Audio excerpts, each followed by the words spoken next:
This channel does not promote any violent, harmful, or illegal activities. All content provided by this channel is meant for an educational purpose only.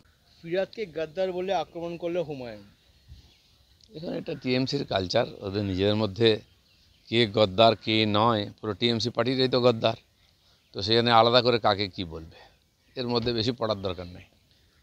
ভুয়ো voter ধরতে তৎপর commission. বিএলওদের একটি software দেওয়া আছে, তার মাধ্যমে ভুয়ো ভোটারদের ধরা যাবে। ভুয়ো ভোটার যারা মৃত তাদের তো কিছু বাদ গেছে, তারপরে অনেক মৃত লোকের ফর্ম ফিল আপ করে টিএমসি লোকেরা জমা করে দিয়েছে বিএলওদের হাত দিয়ে। দাদা দেখিয়ে, দাদু দেখিয়ে, বাবা দেখিয়ে বিভিন্ন লোককে অনেকে ফর্ম ফিল আপ করেছে। তো একটা বড়ো সংখ্যা, এখনও 50-60 লাখের বেশি এরকম ভুয়ো ভোটার আছে যেটা এই ধরনের করেছে। সেটা যদি স্ক্রুটিনি ঠিকমতো না করে নির্বাচন কমিশন, তাহলে সেই নামটা থেকে যাবে। তো সেজন্য অবশ্যই সফটওয়্যার এআই ইউজ করা উচিত। যে রেফারেন্স ওরা দিচ্ছে সে তার সঙ্গে রিলেশন কী আছে আর তার মধ্যে এরকম কোনো ডকুমেন্ট আছে কিনা সেটা প্রত্যেকটা ভেরিফিকেশন করার দরকার আছে, কারণ বহুভাবে এখানে ভুয়ো ভোটার ঢোকানোর চেষ্টা হচ্ছে। ডিটেনশন ক্যাম্প নিয়ে ফের চড়া সুরে মমতা। বাংলায় ডিটেনশন ক্যাম্প করতে দেব না, মমতা বন্দ্যোপাধ্যায় বলেছে। কোনো দিন যদি ডিটেনশন ক্যাম্প হয়, প্রথম ওনাকেই যেতে হবে।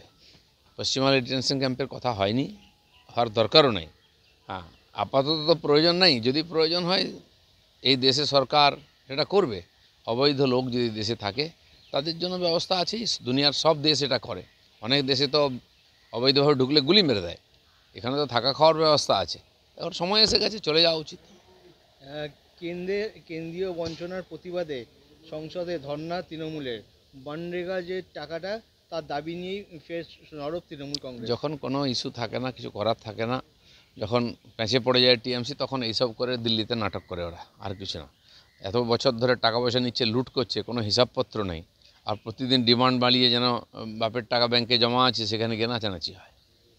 হিন্দিকে রাষ্ট্রীয় ভাষা বলে রাজ্যপাল কটাক্ষ হলেন কুণাল ঘোষের মুখে।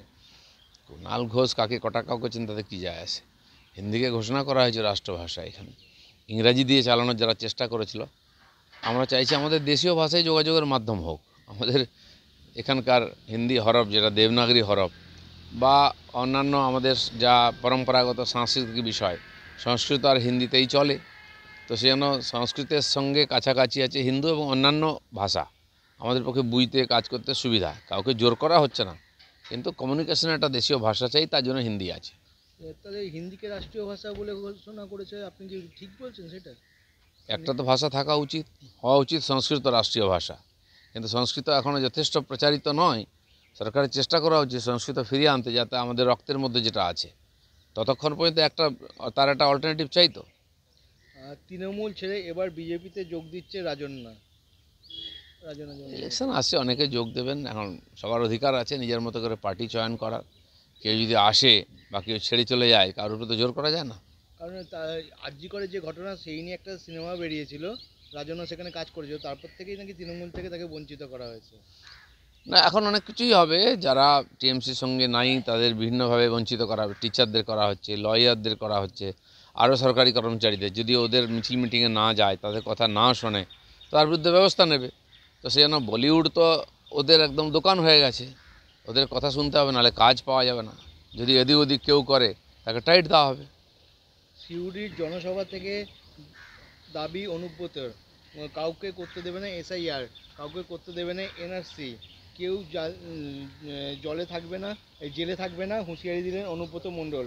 পাশাপাশি 230 ভোটে জয় করবে তৃণমূল কংগ্রেস। যে বছর বছর জেলে কাটিয়ে এসছে, হয়তো বাকি জীবনটাও জেলে কাটবে, সে ভাষণ দিচ্ছে কেউ জেলে কাটবে না, জেলে যাবে না। এই ধরনের লোকেদের কথার কী গুরুত্ব আছে?